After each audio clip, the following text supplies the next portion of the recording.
Welcome back to the SportsMax zone. And Liverpool fans were unfairly blamed for the chaos that surrounded last season's Champions League Final in Paris, as officials sought to divert attention from organisational failures. That's the key finding of a preliminary report into the May 28 fiasco prepared by the French Senate.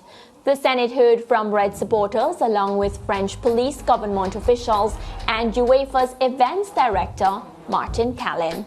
Moments after the final whistle in a match delayed by more than half an hour due to the troubles, France's Interior Minister, Gérald Darmanin, initially blamed ticketless Liverpool fans for the build-up of crowds on the perimeter of the Stade de France. The senators found that police used tear gas on fans as they waited to gain entry. A part of the report said, "It is unfair to have wanted to make supporters of the Liverpool team bear the responsibility for the disturbances that occurred, as the Minister of the Interior did to divert attention from the inability of the state to adequately manage the crowds present and to curb the action of several hundred violent and coordinated offenders." The report found the chaos had been caused by a chain of events and malfunctions in the days and hours leading up to kickoff.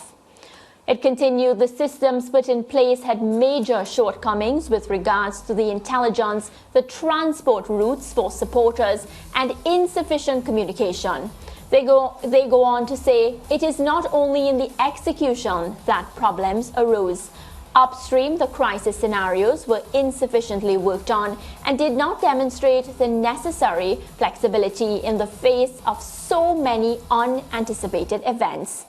Well, the Senate report said French authorities must learn from the serious collective failure which had occurred and apply them to next year's hosting of the Rugby World Cup and the Olympics in 2024.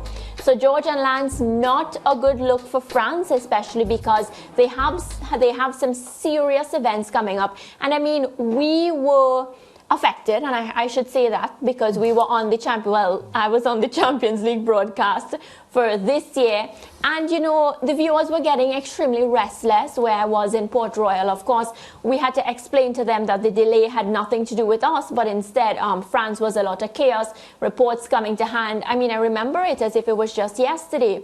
So George, I'll start with you. Your take on this. Does it stain France's capabilities of hosting major events moving forward?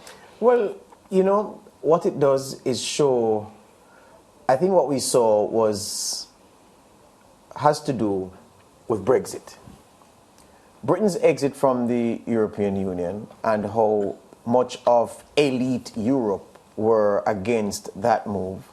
And I think that the deep-seated resentment against British fans percolated into how the police prepared for and subsequently executed their coordination and security plans for fans going into the Stade de France. The report itself noted very importantly, which has given me grist for my mill, of saying that that Brexit is at the root of this, that the preparation of the police involved reference to outdated material and an antediluvian, that's a favorite word of mine, antediluvian perspective of how British fans behave on foreign soil when they come to watch football matches. The traditional British hooligan of the 80s and the disasters, Heysel and the others, that happened with British fans at the center of it. And French police felt that they were dealing with the same crowd.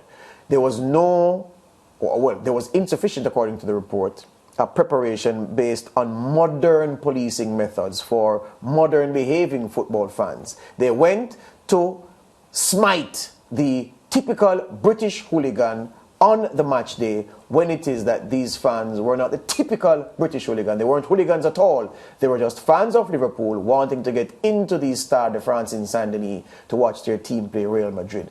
And so I believe a lot of resentment was built into the preparation of the French police, wanting to give the British, especially the English, something back for what happened with Britain's decision to leave the European Union, of course engineered from the seat of power at Westminster in England. And I think that was all tied up in it. The sum total of it, bad form by the French police. I'm very happy that it's a report from their own, one of the highest seats, the senatorial group, and I'm sure that it will now set a marker for how French police will police events of drawing mass attendance and participation in the future. I'm happy that it has been done, and it exonerates the Liverpool fans who were vilified after May 28, when in fact they were victims rather than perpetrators of the violence we witnessed. Lance?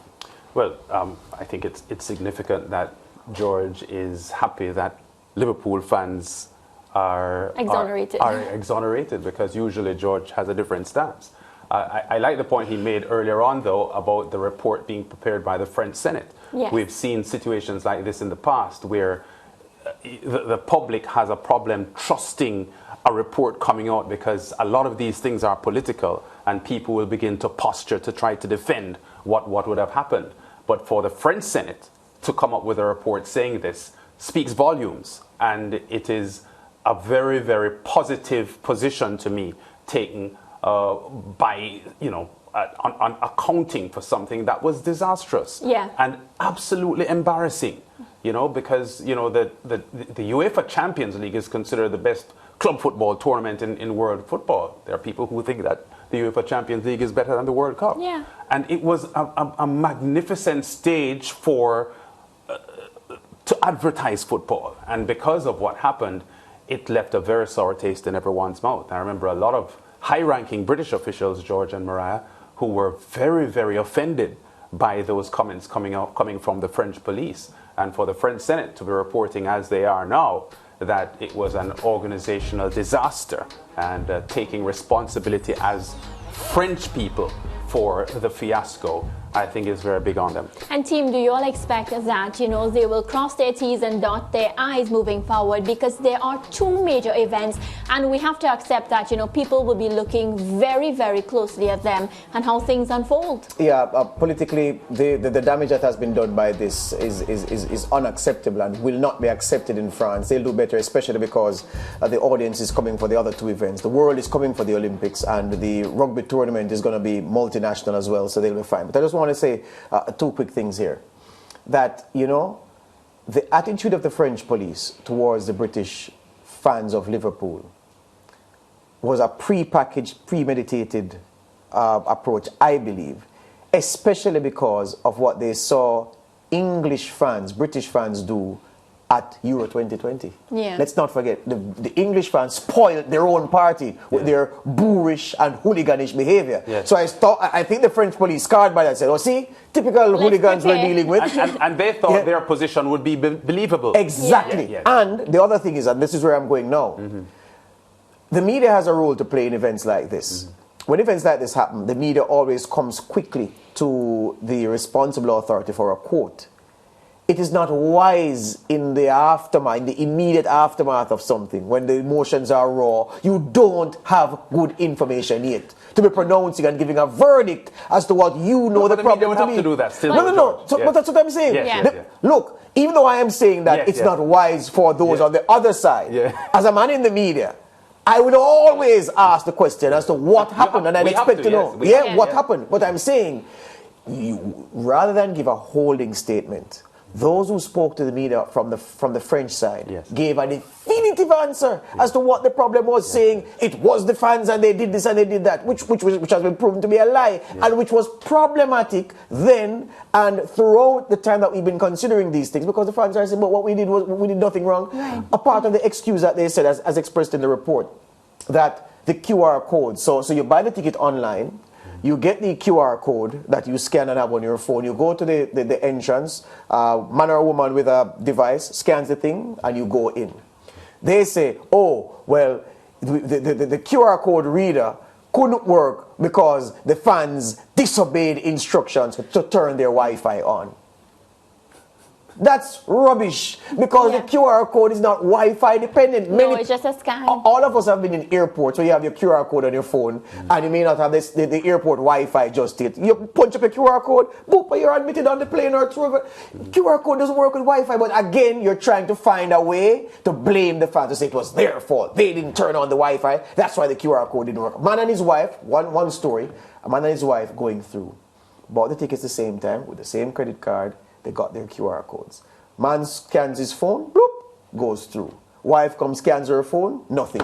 You can't go to, miss, step aside. You are trying to enter illegally because the code on your phone is a bogus code.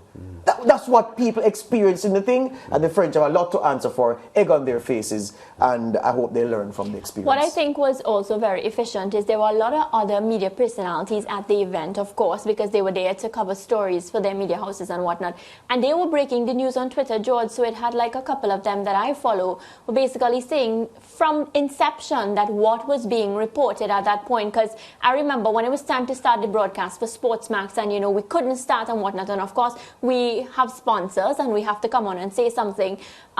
I wasn't sure if to say that the fans were behaving like hooligans or to say that, the French officials were doing the wrong stories. thing. Yeah, but I kept seeing these updates coming from, of course, credible journalists, and not one of the and this is what I love about it. Every one of them was speaking about what exactly was happening and disregarding what, was coming from the French media at that point in time. So I felt as if, those reports also assisted where this decision was made today. Anything? Yeah? No? Yeah. Y'all are just so quiet. What's up?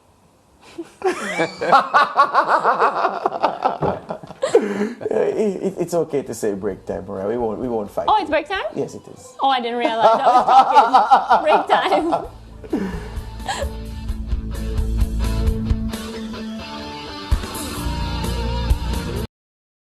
Thank you for watching SportsMax on YouTube. Don't forget to like, share, subscribe, and to click the notification bell to stay informed.